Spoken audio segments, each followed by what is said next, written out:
নমস্কার বন্ধুরা, কেমন আছো সবাই? আশা করি সবাই ভালো আছো। আমি মোটামুটি ভালো আছি। তো আজ আমি তোমাদেরকে একটা চিংড়ি পটলের অসাধারণ রেসিপি করে দেখাবো। ভীষণ ভালো রান্নাটা, আর ভীষণ খেতে হয়েছে। তোমরা দেখতে থাকো রান্নাটা আমি কিভাবে করি। এই যে আমি সমস্ত রকম মশলা আমি মোটামুটি সব গুছিয়ে নিয়েছি। একটা বড় সাইজের টমেটো কুচিয়ে নিয়েছি, চিংড়িটা পরিষ্কার করে নিয়েছি। তো তাতে আমি চিংড়ির মধ্যে একটু হলুদ আর লবণ মাখিয়ে নিলাম, আর আলু পটলটা ডুমো ডুমো করে কেটে নিয়েছি, তার মধ্যে একটু হলুদ আর লবণ মাখিয়ে নিলাম আলু পটলের মধ্যে। আর একটা বড় সাইজের পেঁয়াজ কুচি কুচি করে নিয়েছি। আর এবার আদা বেটে নিয়েছি, আদা, জিরে আর একটু ধনে, এগুলো সব আমি মিক্সিতে একটু পেস্ট করে নিয়েছি। আর তোমরা দেখতে থাকো রান্নাটা আমি কিভাবে করি। অসাধারণ খেতে হয়েছে বন্ধুরা। তোমরা এই পদ্ধতিতে করলে তোমাদের প্রচণ্ড ভালো লাগবে খেতে। তো এই যে আমি আদার টুকরোগুলো নিলাম, তার মধ্যে আমি গোটা জিরে নেব, গোটা ধনে নেব, আর একটু সামান্য কালো সর্ষে আর হলুদ সর্ষে নেব। সেটা কেন নিয়েছি আমি বলবো, কারণ হচ্ছে আমার মনে হলো যে একটু সর্ষে বাটা দিলে এই রান্নাটা দারুণ টেস্ট হয়। তো তোমরা এর সাথে একটু নারকেল বাটাও দিতে পারো বা নারকেলের দুধও দিতে পারো, কিন্তু আমার কাছে সেটা ছিল না, তাই আমি দিতে পারিনি। নারকেল বাটা বা নারকেলের দুধ দিলে আরও সুন্দর খেতে লাগে। তো এই যে আমি মিক্সিতে সমস্ত মশলাগুলো পেস্ট করে নিলাম। নিয়ে এবার কড়াটা গরম হলে, কড়ার তেলটা গরম হয়ে গেলে আমি এবার পটলগুলো আগে আমি ভেজে নেব। পটলগুলো বেশ হালকা করে আমি ভেজে নেব। তো বন্ধুরা, এই গরমে এই যে পটল চিংড়ি রান্নাটা ভীষণ ভালো খেতে হয়েছে, আর ভীষণ ভালো লেগেছে খেতে।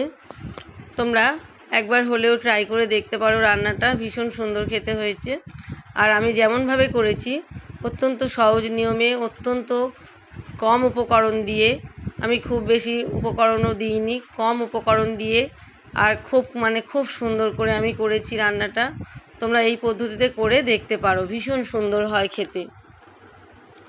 অনুষ্ঠান বাড়ির থেকেও ভালো হয়েছে। আমার দুই মেয়ে এবং আমার হাজব্যান্ড বলছে যে অনুষ্ঠান বাড়ি যা হয় তার থেকে অনেক বেশি ভালো হয়েছে। তো এই যে আমি পটলগুলো ভেজে আমি তুলে নিলাম।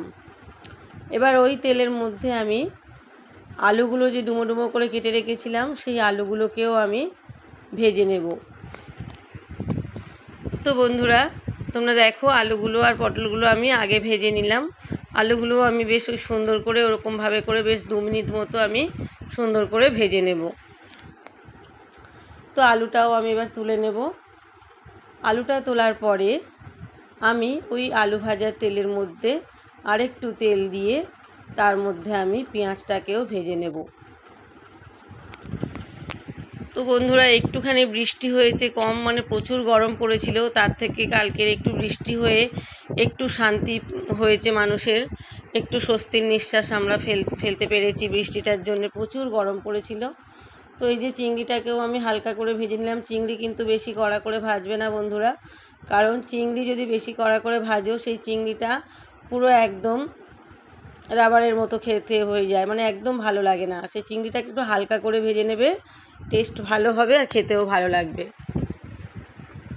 তো এবার চিংড়ি ভাজা তেলের মধ্যে আমি আরেকটু তেল দিয়ে, তো তার মধ্যে আমি প্রথমে ওই তেলের মধ্যে গোটা গরম মশলা দিলাম, 2টো দারচিনি, 2টো লবঙ্গ, আর একটু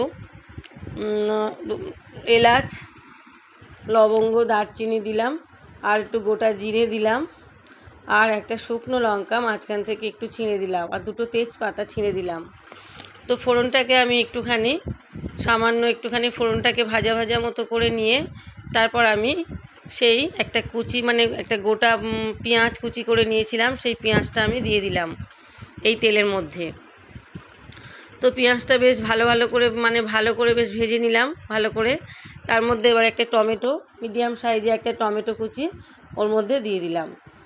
এবার পেঁয়াজটা আর টমেটোটা একটু নরম হওয়ার জন্য আমি কিছুটা পরিমাণ লবণ ওর মধ্যে দিলাম। দিয়ে আমি টমেটো আর পেঁয়াজটাকে কিছুটা সময় আমি একটু ঢাকা দিয়ে রেখে দেবো, বেশিক্ষণ না, সামান্য একটু কিছুটা টাইম আমি ঢাকা দিয়ে রেখে দেবো টমেটোটা আর পেঁয়াজটা একটু নরম হওয়ার জন্য। তো কিছুক্ষণ বাদে এই যে আমি আবার ঢাকনাটা খুলে দিলাম। ঢাকনাটা খুলে আমি দেখলাম বেশ পেঁয়াজটা টমেটোটা বেশ অনেকটাই নরম হয়ে গিয়েছে। এইবার আমি ওর মধ্যে মশলাগুলো অ্যাড করব। ওই যে আমি আদা, জিরে, ধনে আর কালো আর হলুদ সর্ষে একসাথে মিক্সড মানে পেস্ট করে নিয়েছিলাম, সেই মশলা থেকে কিছুটা মশলা আমি এর মধ্যে অ্যাড করে দিলাম। দিয়ে এবার ভালো করে আমি মশলাটাকে পেঁয়াজ টমেটোর সাথে ভালো করে কষাতে থাকলাম। বেশ 2 মিনিট মতো আমি মশলাটাকে কষিয়ে নেব। তারপরে একে একে আমি আর একটু কিছুটা মশলা আমি এর মধ্যে দেবো, যেমন হলুদ গুঁড়ো দিলাম কিছুটা পরিমাণ মতো হলুদ গুঁড়ো, পরিমাণ মতো লঙ্কার গুঁড়ো, আর তার সাথে আমি সামান্য একটু চিনি দেব। একটু চিনি দিলে এই রান্নাটা আরও খুব সুন্দর টেস্ট হয়, তো আমি একটুখানি চিনি দেব। দিয়ে আমি মশলাটাকে বেশ আবারও একটু কিছুক্ষণ ধরে ভেজে নেব, মানে কষিয়ে নেব আর কি। আমি মশলাটাকে আবারও কিছুক্ষণ ধরে কষিয়ে নেব। তো বেশ যতক্ষণ না তেলটা মানে মশলা ছেড়ে বেশ তেলটা উঠে মানে মশলাটা ছেড়ে যায় ততক্ষণ পর্যন্ত আমি কষিয়ে যাব। তারপরে আমি ওই যে মানে পটল আর আলুটাকে ভেজে রেখেছিলাম সেইটা আমি এর মশলার সাথে অ্যাড করে দিলাম। তো বন্ধুরা দেখো বেশ অনেকক্ষণ ধরে আমি মানে প্রায় 2 মিনিট মতো আমি এই যে মশলার সাথে পটল আলুটাকে ভালো করে কষিয়ে নিলাম। এবার যে চিংড়িগুলোকে ভেজে রেখেছিলাম সেই চিংড়িগুলো আমি এর মধ্যে অ্যাড করে দিলাম। চিংড়িগুলো অ্যাড করে দিয়ে ভালো করে আমি একসাথে তিনটে ওই যে পটল আলু আর চিংড়িটা এই মশলাটার সাথে পুরো একদম ভালো করে কষিয়ে নিয়ে বেশ আমি পরিমাণ মতো জল দিয়ে দেব। আমি একটু গ্রেভি রাখবো, সেই পরিমাণে আমি আন্দাজ মতো আমি জলটা দেব। জলটা তোমরা যে যার পরিমাণ মতো দেবে। কেউ যদি একটু মাখা মাখা খাও তো জলটা একটু কম দেবে, আর কেউ যদি একটু গ্রেভি রাখো তো আমার মতো এরকম ধরনের জলটা দেবে। একটু গ্রেভি রাখলে এটা খেতে খুব ভালো লাগে, তো সেই জন্য আমি একটু আমার পরিমাণ মতো আমি জলটা দিয়ে দিয়েছি। এবার আমি পরিমাণ মতো লবণ দিয়ে দেব। তোমরা লবণটা যে যার পরিমাণ মতো দেবে, লবণ দিয়ে দেব। দিয়ে এবার আমি এবার এইটাকে ঢাকা দিয়ে রেখে দেব। বেশ 10 মিনিট মতো আমি এটাকে ফোটার জন্য টাইম দেব। তো 10 মিনিট পর বন্ধুরা আমি আসছি। 10 মিনিটের জন্য আমি এটাকে ফোটার জন্য একটু টাইম দেব। তারপর 10 মিনিট পর বন্ধুরা আমি যখন খুলে দেখলাম, ঢাকাটা খুলে দেখলাম, মোটামুটি আমার আলু পটলের চিংড়ি দিয়ে যে ডালনাটা মানে পটল চিংড়ির যে রেসিপিটা আমার মোটামুটি রেডি হয়ে গিয়েছে। এই যে আমি গরম মশলা ছড়িয়ে দিলাম। তো তোমরা চাইলে একটুখানি ঘি দিয়ে নামাতে পারো। গরম মশলা দিয়ে আমি নামিয়ে নিলাম। আর কষার সময় তোমরা একটুখানি টক দই দিতে পারো, দিলে আরও টেস্ট হয়। তো টক দইটা আমার কাছে ছিল না, তো গরম মশলা দিয়ে আমি ঘিটা দিলাম না, ঘিটা আমি স্কিপ করলাম। তো ঘি দিলেও খেতে ভালো লাগবে, তোমরা চাইলে দিতে পারো একটু ঘি দিয়ে। আমি এই পটল চিংড়ির অসাধারণ রেসিপিটা আমি মোটামুটি নামিয়ে নিলাম। তো সবাই ভালো থেকো, সুস্থ থেকো, টাটা।